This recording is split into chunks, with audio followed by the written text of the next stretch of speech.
Bonjour et bienvenue Madame, Messieurs dans ces nouveaux numéros d'entretien où nous allons échanger avec mon invité sur ce que moi j'appelle l'innovation, la créativité de la jeunesse de la République démocratique du Congo.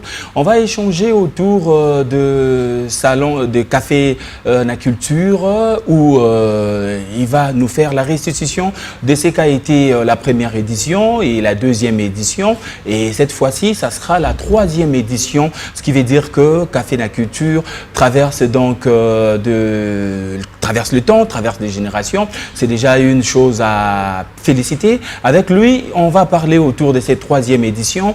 On va parler autour des coulisses aussi, s'il le faut, de cette troisième édition de Café Naculture. Je serai très heureux aujourd'hui de vous présenter Pedro Mukena Kayembe, qui est directeur général Congo Influence Group, initiation de l'incubateur Culture Yabana Mboka et du Salon international de l'histoire et de la culture. Bienvenue Pedro Mukena dans Entretien. Merci. Alors, la question que la majorité des Congolaises et Congolais se posent, qu'est-ce que Café Naculture à ces jours? Merci pour la parole. Je pense que Café Naculture, pour donner une information sur ce que c'est que le Salon international de l'histoire et de la culture, que vous dites Café Naculture, est un salon qui réunit les acteurs majeurs de la culture ainsi que tous les décideurs et politiques et vise à promouvoir la culture dans toute sa globalité. Et la cible est visée sur la jeunesse, okay, qui est dans la créativité, car le futur c'est la créativité, l'avenir c'est la créativité. Et donc il faut faire une démarcation nette entre Café Naculture et Salon international. Ou c'est la même chose condensée? C'est la même chose. Le Salon international de l'histoire et de la culture, c'est Café Naculture. Ok. Donc Café Naculture s'appelle le Salon international de l'histoire et de la culture. Ah, d'accord. Alors, ça fait combien de temps que Café Naculture existe? Est-ce que ça fait 3 ans comme le 3 éditions ou c'est un projet qui remonte, mais qui aujourd'hui nous montre cette figure de 3 éditions? Il faut tout d'abord partir de la naissance de la jeunesse de ce salon ou de ce projet. C'est qu'il découle d'un programme, le programme dénommé de l'incubateur Culture Yamboka que je venais de citer dans votre introduction. Le programme Culture Yamboka est un programme qui met en valeur les peuples dans toute leur diversité culturelle. C'est un programme qui promeut la créativité, qui promeut la culture. Alors dans ce programme, il y a 3 piliers essentiels pour le développement de ce programme. Entre autres, nous avons le magazine Culture Yamboka qui traite sur les tribus. Ok. Alors nous faisons un parcours sur les tribus, les 450 tribus qui existent en République démocratique du Congo d'abord, avant d'aller dans d'autres pays limitrophes d'Afrique. Alors nous avons ce magazine qui traite sur les aspects socioculturels des tribus, ainsi que la vignette journalière qui est une vignette, qui est une petite paillette que nous relayons sur les réseaux sociaux en termes de visuels, etc., qui justement retrace les traits culturels de manière très cintrée, les traits culturels de toutes les populations, les tribus qui existent en République démocratique du Congo. Et ensuite vient le Salon international de l'histoire de la culture, okay, qui va justement réunir autour tous les acteurs majeurs de la culture qui réfléchissent, qui ont des projets, qui mettent en place pour pouvoir développer justement ce programme qui vise à promouvoir la culture en général. Avant d'évoquer cette 3e édition, je voudrais d'abord qu'on puisse un peu remonter le temps, parler de la première édition et de la 2e édition. Et évidemment, vous allez nous faire une démarcation nette entre la première et la 2e édition et cette 3e édition qui se profile. Nous allons en parler, nous allons en venir. Mais comment s'est passée la première édition et la 2e édition de Café Naculture? La première édition était justement, comme vous pouvez le voir, un lancement, un test qui a permis de voir l'éventualité, de voir les prochaines éditions, comment est-ce que ça va se passer. Alors c'était dans un test, c'était dans voir comment est-ce que ça donne. Et dois-je dire que c'était une réussite. Et grâce à ça, nous avons pu réfléchir sur une deuxième édition. Et sur cette deuxième édition, nous avions eu encore de demandes par rapport aux thématiques qui sont abordées sur ces éditions. Et le public, le retour du public, c'est ce qui nous continue de nous motiver pour en arriver à la troisième édition qui est bien plus particulière que les autres éditions précédentes. Exactement. Alors, vous venez là d'évoquer Café na Culture. C'est un événement qui promeut la diversité culturelle comme moteur de développement. La question que je vous pose est simple par rapport à tout ce que vous venez d'évoquer. Est-ce qu'avez-vous déjà atteint cet objectif ou cela reste encore une quête? Atteindre l'objectif que nous cherchons. De la première, de la première et la deuxième. Et probablement de cette troisième édition. Premièrement, il faut dire que l'intérêt y est. OK. Parmi nos objectifs, nous voulons avoir justement cet intérêt. Découvrir cet intérêt de la population, découvrir cet intérêt de la jeunesse à pouvoir s'intéresser à ce projet, à pouvoir s'intéresser au programme. Et nous avons bien évidemment constaté qu'il y a cet intérêt. Et c'est ce qui nous pousse justement à avancer afin d'obtenir, d'atteindre ce que nous voulons exactement. C'est que ce salon devienne un lieu, un espace incontournable de la culture où les solutions même du pays sont trouvées au travers de la culture. Et la jeunesse, comment vous voyez la jeunesse quinoise ou congolaise? Puisque généralement, c'est une jeunesse qu'on dit un peu perdue, un peu dans de futilités, pas dans ce qui cadre pour promouvoir cette même jeunesse. Est-ce que la jeunesse a vraiment eu à inscrire salon na culture na kati na bango, j'ai même envie de dire ça en lingala, ou la jeunesse reste encore pessimiste et regardant de loin ce qui se passe? Alors nous faisons de tout notre mieux de pouvoir intégrer, parce que c'est un champ de bataille, c'est un marathon, de pouvoir faire comprendre à la jeunesse congolaise l'importance de l'aspect scientifique culturel. Parce qu'aujourd'hui, lorsqu'on parle de la culture, on est plus dans l'aspect divertissement. On est plus dans l'aspect, ce qui concerne, on est plus dans la musique, on est plus, d'accord, on leur donne cet espace-là, on leur donne cette possibilité d'être dans ce qu'ils aiment. Mais par contre, par rapport à ça, on les ramène aussi dans la partie scientifique qui est importante, la partie scientifique de la culture, et qui justement, cette partie permettra à la jeunesse de retrouver son bon milieu, de retrouver ses valeurs perdues et de pouvoir adopter justement cette culture, parce que l'éducation de la jeunesse part de la culture, part de l'identité que nous avons pour pouvoir finalement ressortir de ce caserne-là que nous sommes, qu'aujourd'hui qu'on chosifie, parce qu'aujourd'hui la jeunesse est presque chosifiée. Il est difficile de réunir énormément de jeunes pour réfléchir sur des questions, pour réfléchir sur des solutions.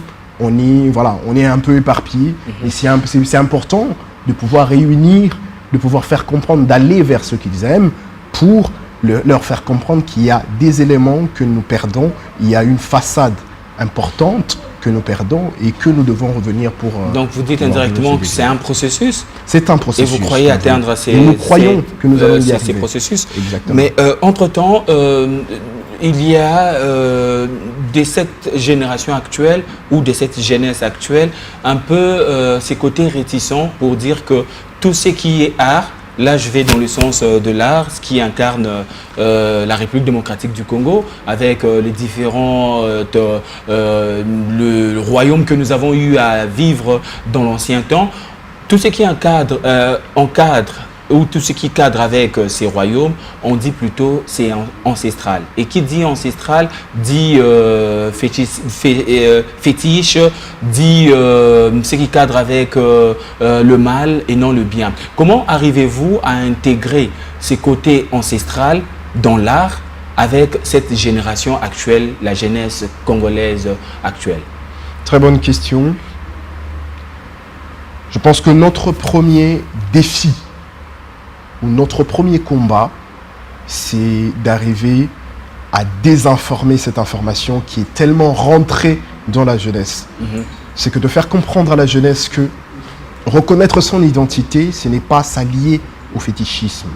Aujourd'hui, chaque société a sa façon, chaque société a ses actions, Chaque société a des rituels. La culture n'est pas que ce que nous voyons lorsqu'on parle de la culture. Et ça fait très mal que lorsqu'on parle de notre identité, on fait allusion au mystique, on fait allusion du côté péjoratif Exactement. que nous avons. Alors que, mais si on devrait parler aujourd'hui de notre culture, de quoi est-ce qu'on va parler? D'où est-ce que nous puiserons ces informations? Donc l'idée, c'est de comprendre, d'arriver à ne pas voir cette réalité, à ne pas voir la pensée des ancêtres comme une question du fétichisme, mais une question d'information, une question de ressources, de se ressourcer. C'est comme Dathan le Feu Mobutu disait, faire un recours à l'authenticité. Le recours à l'authenticité ne veut pas dire qu'il faut aller vers du fétichisme ou il faut aller... Non, c'est le recours de nos nous valeurs, retrouver, nos origines. nos origines. Quelles sont nos valeurs? Qu'est-ce qui fait notre identité? Qu'est-ce qui fait que nous sommes ce que nous sommes? Qu'est-ce qui fait que nous sommes Congolais? Qu'est-ce qui nous différencie d'un Américain? Qu'est-ce qui nous différencie d'un Chinois?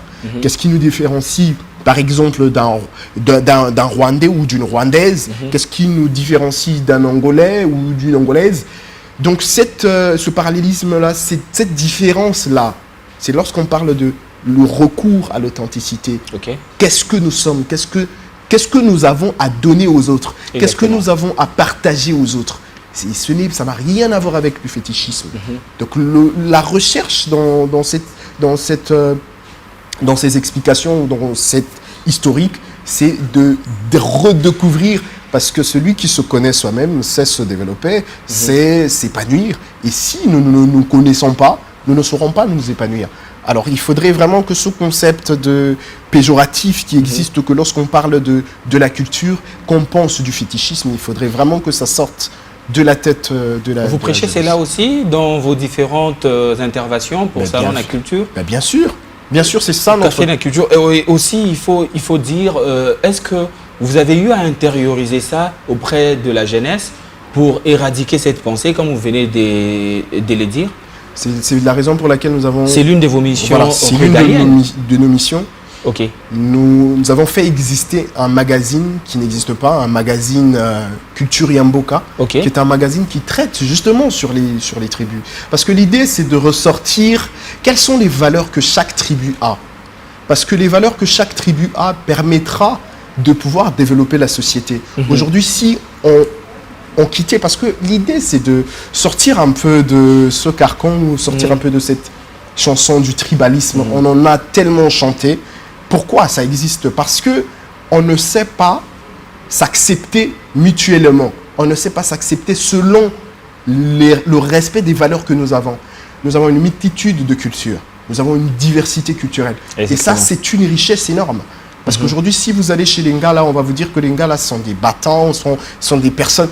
Mais on a besoin des militaires. Où est-ce que vous voulez qu'on puisse trouver des militaires, des hommes robustes, des hommes, qui peuvent faire face? Mais s'ils sont prêts à le faire, si c'est leur identité, mais on peut les associer. Exactement. Si chez les Swahili, on a des traits culturels, quel est l'apport des Swahili dans la société? Quel est l'apport des Luba dans la société? Quel est l'apport de ceux du Bandundu dans la société? Chacune des tribus, ou chacun des peuples, pour ne pas parler de tribus, chacun des peuples a quelque chose à apporter dans la société. Et cette chose est très importante pour le développement de la société. Et c'est pour ça qu'on a justement mis en place ce programme, qui est un incubateur, le programme Culture Yamboka, justement pour faire comprendre toutes ces éventualités, pour ce qui permet justement d'être éduqué autrement.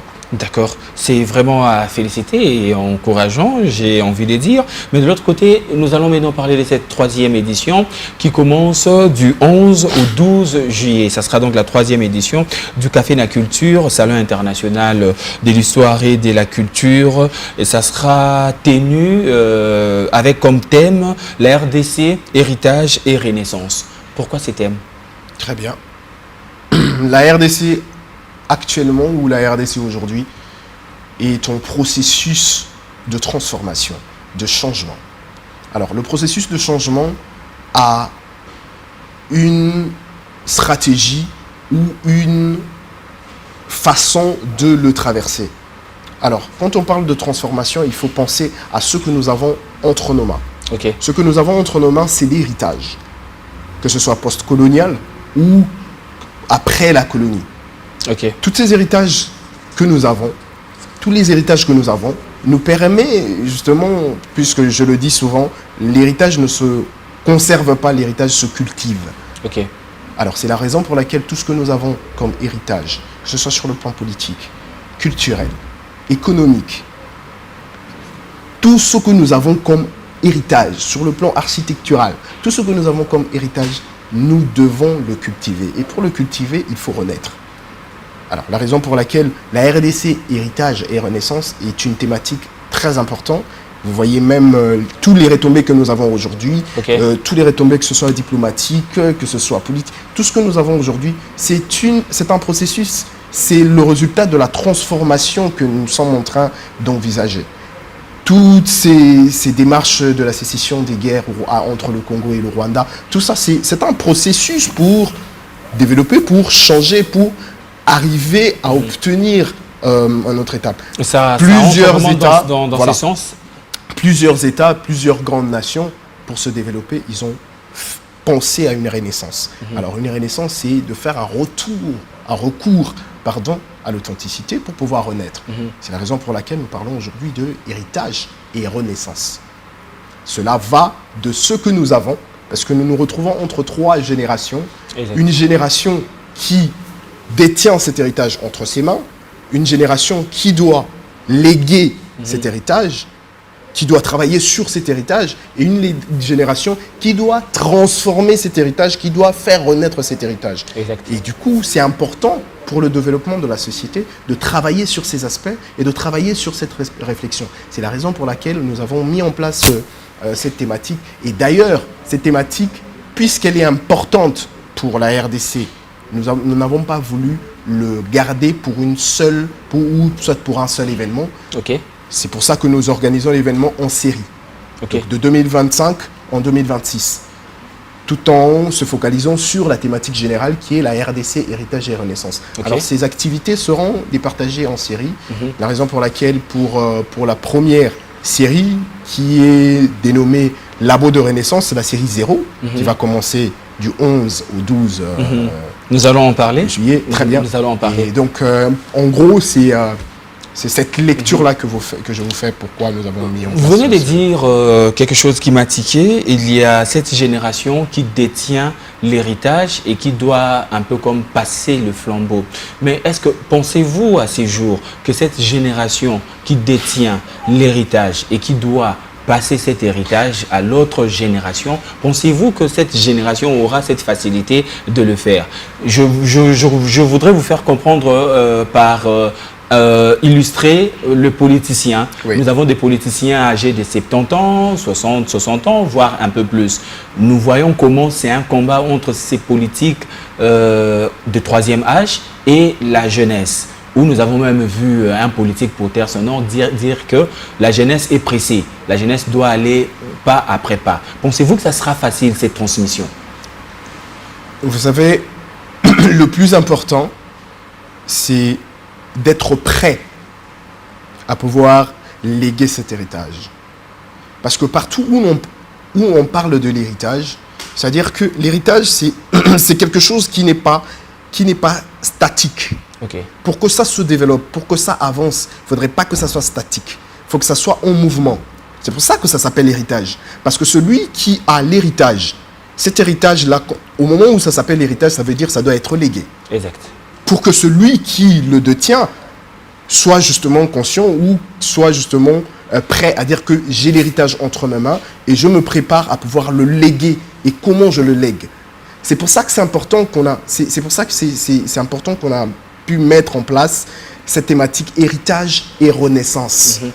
C'est justement pour faire ce lien entre ceux qui détiennent cet héritage et ceux qui doivent renaître avec cet héritage. Alors que ceux qui doivent renaître avec cet héritage, c'est la jeunesse. C'est la jeunesse, c'est cette jeunesse qui a de l'énergie, c'est cette jeunesse qui a de la créativité. Parce que pour développer une société, parce que la société est en mouvement. Exact. La société n'est pas stagné. Aujourd'hui, nous avons la vitesse de comment la technologie est en train d'avancer. On parle déjà des 5G. Voilà, on parle déjà de 5G. Voilà. Ça évolue, c'est évolutif. Toutes ces grandes nations, c'est comme ça qu'ils fonctionnent. Le bâton, on le passe. Exact. On ne garde pas le bâton pendant longtemps. Parce que si vous gardez le bâton pendant longtemps, ça va tellement ça peut se futurer. Exact. Et vous ne pourrez pas quand ça sera donné aux autres, ça n'aura plus la même énergie. Alors il faut léguer le bâton lorsque l'énergie est encore là et léguer au bon profil. Un peu Ça comme veut pas dire la course au relais où il faut donner à l'autre. Voilà, il faut donner à l'autre. Et c'est comme ça. C'est comme on dit souvent, seul on va vite, ensemble on va loin. Donc il faudrait que la société ou soit les décideurs politiques puissent vraiment, puisqu'aujourd'hui, ce que nous avons comme, je peux le dire, ce que nous avons comme héritage aujourd'hui, ce qui nous donne, nous la jeunesse, cet héritage, on veut nous faire comprendre que pour que la jeunesse puisse se développer, il faut qu'il s'intéresse à la politique, il faut qu'il rentre dans la politique, en oubliant tous les aspects qui peuvent développer la société. Donc ça, c'est très important parce qu'aujourd'hui, tout jeune, pour qu'il sente qu'il peut se développer, pour qu'il sente qu'il peut s'épanouir, il faut qu'il cherche quelle est la partie politique qui peut l'intéresser pour pouvoir s'épanouir, pour pouvoir s'en sortir. Je pense que vous pouvez aussi inoculer une autre approche dans la tête de la jeunesse. Mais justement, cela ne vient pas de nous. Parce qu'actuellement, il faut vous dire que la jeunesse est bloquée dans le système politique. Exactement. Parce qu'on ne sait pas, vous ne pouvez pas vous épanouir sans avoir l'appui politique. Vous ne pouvez pas, la jeunesse, je ne sais pas si vous allez me dire le contraire, vous ne pouvez pas aujourd'hui, dans notre société congolaise, vous épanouir si vous n'avez pas l'appui politique. C'est un danger, parce qu'aujourd'hui, tout le monde, même ceux qui sont appelés ou non, tout le monde veut faire la politique. C'est pour ça qu'il y a du caserne. C'est pour ça que parfois, ça ne marche pas. Parce d'autres que domaines ou secteurs, voilà, d'autres secteurs souffrent. Parce que tout le monde veut aller en politique parce que c'est en politique qu'il y a il y a du sucre, c'est en politique qu'il y a du miel. Et du coup, on ne peut pas développer la politique parce que les politiques ont besoin des autres secteurs pour développer. Ont besoin des autres secteurs pour avancer. Et on ne peut pas développer une société qu'avec les politiques. Ça ne marchera pas. Il faudrait, pour développer une société, il faut l'apport des entrepreneurs, il faut l'apport des éducateurs, c'est-à-dire les professeurs, toutes ces personnes qui apportent quelque chose de plus dans la société.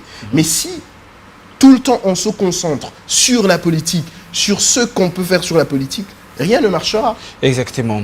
Vous venez de nous dire série 0, labo de renaissance. Ouais. Qu'est-ce que cela veut dire? Série 0, labo de renaissance. Comme je venais de vous l'épingler tout à l'heure, la thématique RDC, héritage et renaissance, nous l'avons scindée en série. Ok. Scindée en série, c'est-à-dire en 5 événements qui vont se passer dans plusieurs sites. Après 3 mois, après 4 mois, nous aurons jusqu'en 2026. Pourquoi labo de renaissance? Pourquoi série 0? Pour avancer, pour trouver des résolutions. Pour ceux qui ont fait des études scientifiques ou etc., savent ce que c'est qu'un labo.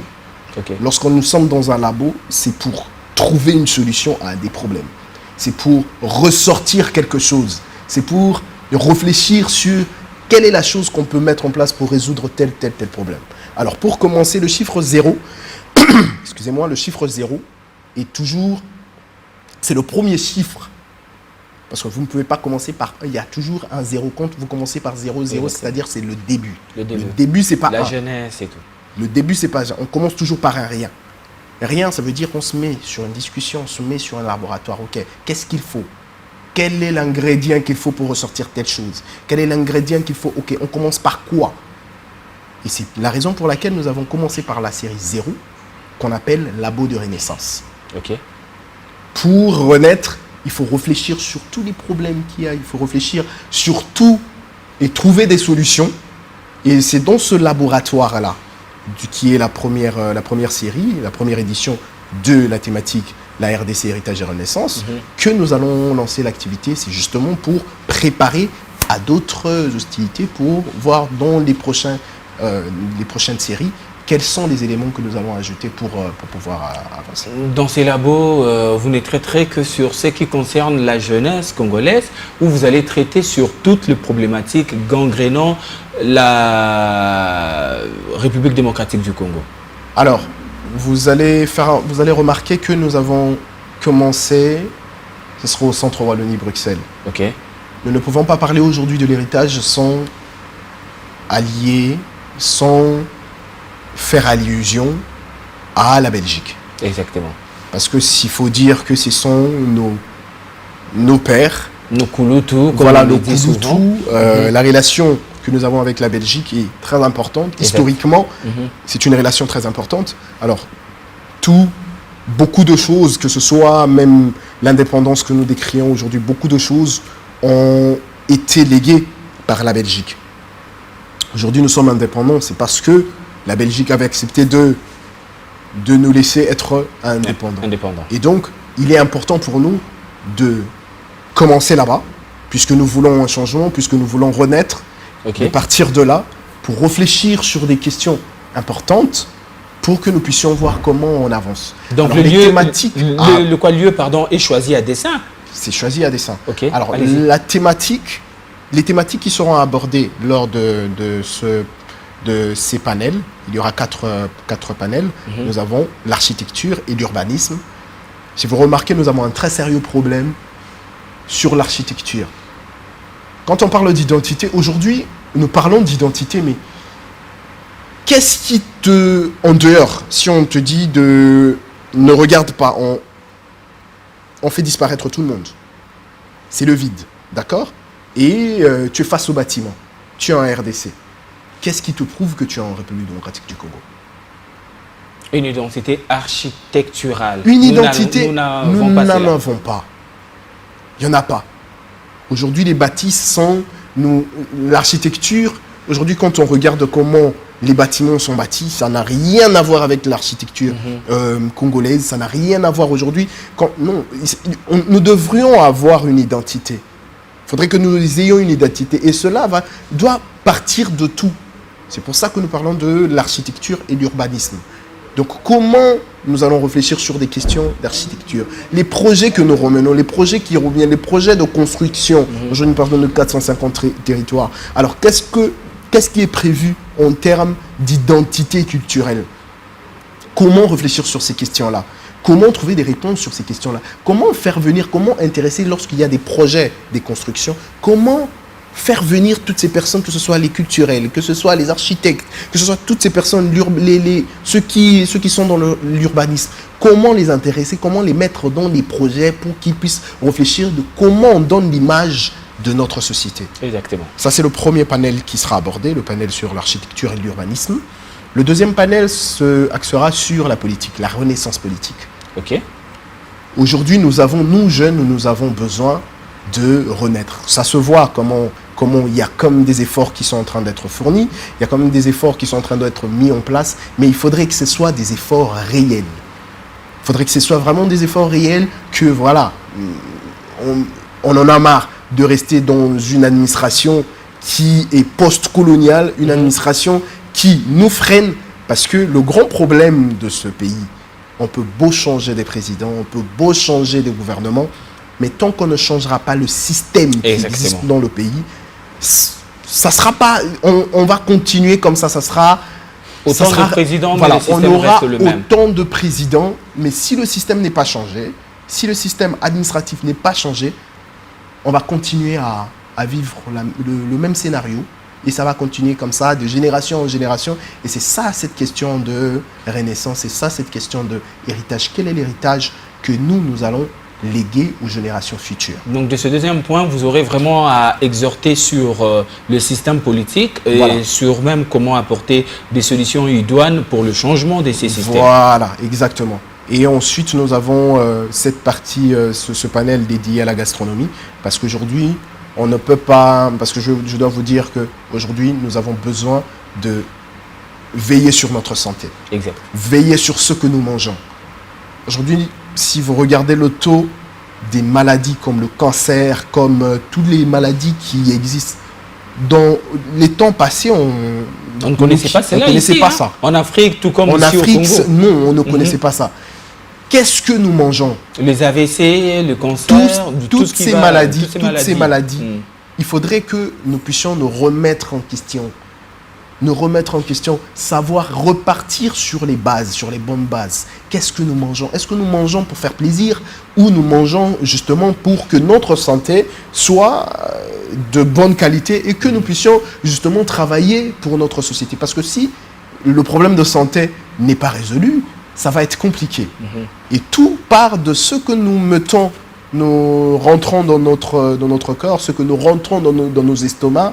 Et c'est ça. Et nous ne pouvons pas parler du développement du pays sans parler de ce qui nous permet de pouvoir être en énergie, être en bonne santé. Exactement. C'est la raison pour laquelle nous abordons, parce que ce sont des points essentiels. C'est la raison pour laquelle nous avons commencé par ces panels-là. Okay. Ce sont des points essentiels, ce sont des cibles, des sujets essentiels qui sont des problèmes majeurs dans notre société. Et ensuite viendra le panel sur la rumba, parce qu'aujourd'hui, tout le monde est... la rumba aujourd'hui est connue comme... Nous allons aussi en mettre...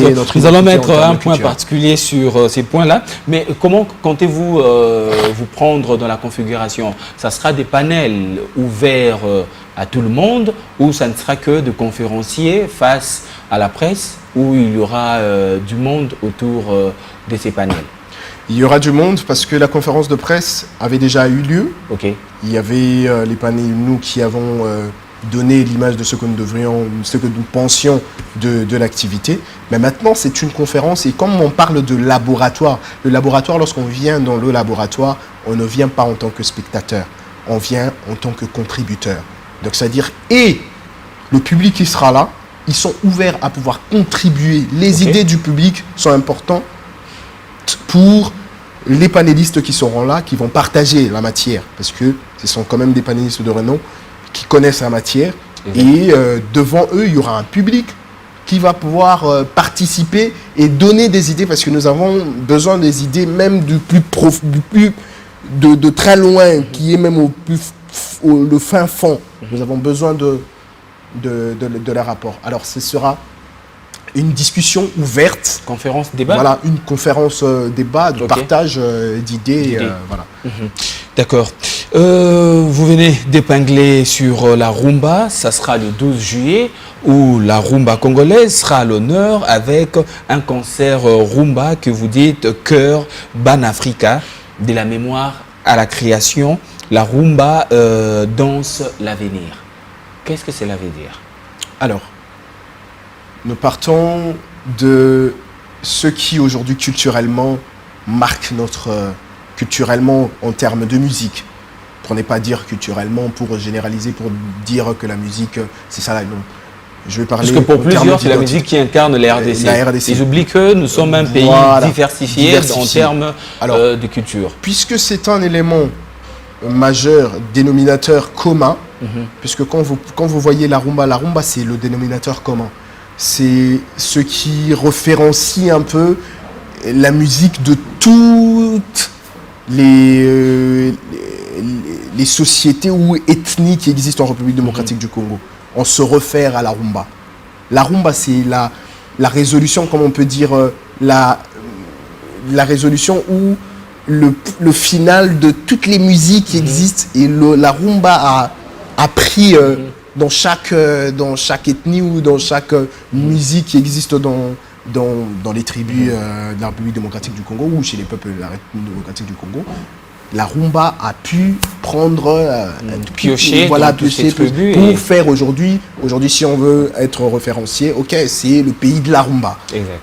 Et donc c'est dans ce cadre-là, puisque même c'est là, à partir de la rumba nous a permis à céélébrer l'indépendance. Nous avons célébré l'indépendance avec la rumba. Alors c'est important en termes de divertissement, en termes de musicalement, en termes de ce qui nous identifie aussi autrement, de discuter sur la rumba.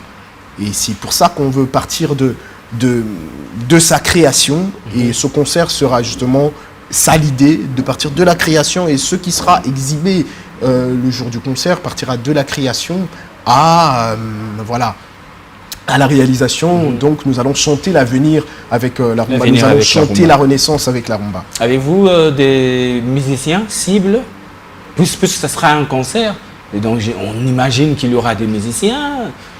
Nous avons, dès le départ, lorsque nous avons organisé, parce que notre mission c'est aussi d'accompagner les artistes, c'est aussi d'accompagner tous les acteurs culturels. Nous avons lancé un appel aux artistes, aux jeunes artistes qui aimeraient s'exposer, qui aimeraient, comment dirais-je, voilà, défendre quelque chose, défendre ce qu'ils savent faire. Porter une voix. Comme la thématique c'était focus sur la rumba, alors nous ne pouvons pas mettre tout le monde, nous n'avons pas suffisamment d'espace, nous ne pouvons pas, ou de temps pour mettre tout le monde. Ce n'est qu'une partie en mise. Nous avons sélectionné une chorale qui nous a démontré de quoi elle était capable, de ce qu'elle peut présenter. Et cela a attiré notre attention. C'est comme ça que nous allons les produire le jour de l'activité. Et pour le reste, nous allons continuer à... Voilà. Ça sera une très belle chose, mais est-ce que puisqu'il s'agit d'un concert, ça sera payant? Non. Ça se passe au Centre Wallonie, au Centre Wallonie Bruxelles. Le tout sera gratuit. L'entrée est libre. L'entrée est libre même pour le panel, même pour le panel, même pour le concert. Du 11 au 12. Du 11 au 12. Le rendez-vous est donc pris, mais l'autre question majeure qu'on se pose ici, c'est que nous avons vu plusieurs jeunes en République démocratique du Congo mener des innovations, créer des choses que nous avons tous appréciées, mais le problème c'est l'accompagnement. Il y a vraiment un problème d'accompagnement. Est-ce qu'aujourd'hui vous pouvez dire que les institutions de la République démocratique du Congo vous accompagnent et où le gouvernement même soutient l'idée de ce que vous faites actuellement? Je vais répondre avec un grand non. Ok. Non, pourquoi non en majuscule? Parce que nous avons cette énergie-là, cette volonté-là de pouvoir intégrer les institutions justement dans les projets que nous mettons en place. Puisque je pense que le rôle des institutions, c'est de pouvoir recadrer ou organiser, surtout ceux qui travaillent dans le tutelle que ça concerne, de pouvoir les orienter, les donner des possibilités ou des orientations s'il le faut, de pouvoir accompagner ces projets. Mais malheureusement, nous sommes face à des situations où ce sont ces mêmes institutions qui sont, on va dire, entre guillemets, des concurrents de ceux qui sont censés être leur porte-étendard, les personnes qui portent des projets auxquels ils peuvent accompagner. Malheureusement, c'est pas donné, et on continue. Ce qui nous fait avancer, c'est la passion, c'est cet amour que nous avons des projets que nous mettons en place, et ce nationalisme ou ce panafricanisme qui nous motive pour pouvoir mettre en place, continuer avec le peu de moyens que nous mettons en place, qui justement sort de de nos petites casernes, en dehors de ceux qui nous accompagnent. Mais qu'est-ce que vous gagnez en retour? Puisque si le gouvernement ne vous accompagne pas, les institutions ne vous accompagnent pas, qu'est-ce que vous venez de dire que c'est une passion et que vous avez mis en place un projet. Qu'est-ce que vous gagnez en retour au vu de ce que au vu de la non-accompagnement du gouvernement? La première chose, ce qu'il faut comprendre dans cette situation, que lorsque nous mettons en place ces projets, ce n'est pas pour les institutions qui doivent nous accompagner. Il y a un objectif premium qui est mis lorsque nous mettons en place ce genre de projet. C'est d'abord le développement de la société, surtout le changement de narratif de la société. Comment les autres doivent nous voir. Le vrai changement de narratif. Le vrai changement de narratif. Comment les autres doivent nous voir. Qu'est-ce que nous avons à apporter aux autres? Nous ne devons pas tout le temps attendre des autres. Il faudrait que nous aussi, nous ayons quelque chose à apporter aux autres. Aujourd'hui, on parle français. Nous avons été colonisés. Nous avons été imposés de parler français. Mais est-ce que c'est notre langue? Est-ce que c'est à nous? Notre identité? Ils nous ont partagé ça, nous l'avons accepté, mais qu'est-ce qui fait que nous ne puissions pas partager aussi ce que nous avons? Et tout ça, ça passe par une organisation. Ça passe par des réflexions, ça passe par des projets, ça passe par des... Il faut mettre en place des systèmes qui permettent de développer, parce que eux, ils ont mis en place des systèmes, entre autres la colonisation. C'était un projet. C'est un projet pour développer les sociétés, leur société. Donc c'est tout ça que aujourd'hui les décideurs doivent se mettre en place pour réfléchir de si on veut développer nos sociétés, qu'est-ce que nous avons à mettre en face des autres et qu'est-ce que nous attendons en retour. Et donc c'est entre autres pour ces raisons-là que nous continuons, puisque la passion qui nous guide, cette envie-là, ce nationalisme-là, cette envie-là de voir que nous pouvons aussi faire quelque chose, nous pouvons aussi apporter aux autres quelque chose, c'est ce qui nous motive, justement. Avant de vous laisser le dernier mot, puisque nous touchons déjà à la fin, en une minute, en parlant de l'accompagnement du gouvernement ou des institutions, est-ce que vous avez eu à approcher les institutions ou le gouvernement pour pouvoir avoir cet accompagnement? Ils vous ont dit non ou vous êtes allé par d'autres canaux? Nous avons fait tout ce qu'on pouvait faire. Ok. De manière que ce soit légal, puisque nous répondons, nous avons ce droit-là d'organiser ce que nous organisons. Nous sommes en ordre avec l'État. Nous faisons l'effort de pouvoir respecter ce que l'État demande pour le développement de ce que nous mettons en place. Mais malheureusement, c'est nous qui payons l'État, mais en retour, nous n'avons pas d'accompagnement. Partant de la présidence jusqu'au ministère de la Culture ou le ministère du Tourisme et tout ce qui va avec. Nous n'avons pas eu de retour favorable. C'est la raison pour laquelle aussi nous avons préféré, et c'est quand même assez honteux, de pouvoir recourir par des coopérations comme le Centre Wallonie-Bruxelles, pendant que nous avons des institutions qui peuvent travailler avec nous sur ce genre de projet ou sur ce genre d'initiatives. Mais malheureusement, ce n'est pas regardé et ce n'est pas mis en valeur. C'est à dénoncer. Alors, Pedro Mukena Kayembe, on est à la fin, face à la caméra. Je vous laisse le dernier mot. Bon, mon dernier mot, c'est que j'invite la jeunesse, toute la jeunesse, à pouvoir s'intégrer ou à pouvoir réinventer ensemble la société congolaise, puisque la renaissance, c'est nous. L'héritage, on essaie de l'obtenir, mais la renaissance, c'est à nous. C'est à nous la responsabilité de pouvoir être responsable de cet héritage qu'on va nous léguer et de transformer à notre manière et de donner toute l'énergie possible que nous avons à donner. Alors je vous invite ce 11 et 12 juillet, déjà ce vendredi et ce samedi 2025, au Centre Wallonie-Bruxelles. L'entrée est libre, donc vous pouvez venir et participer et contribuer à l'épanouissement de ce projet. À quelle heure? À partir de 9h. À partir de 9h. Le 12, le concert commence à 18h30. Voilà.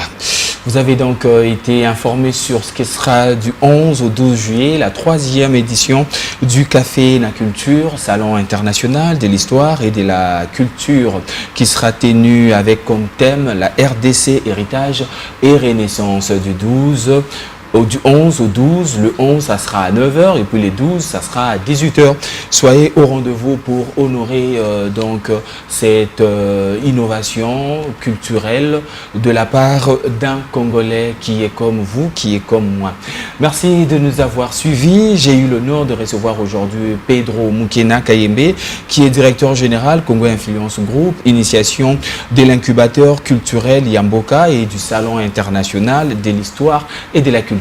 Merci Pedro d'avoir répondu à toutes nos questions sans filtre. Et merci aussi à vous, madame, messieurs, d'avoir suivi Entretien de séjour. Portez-vous bien dans vos demeures.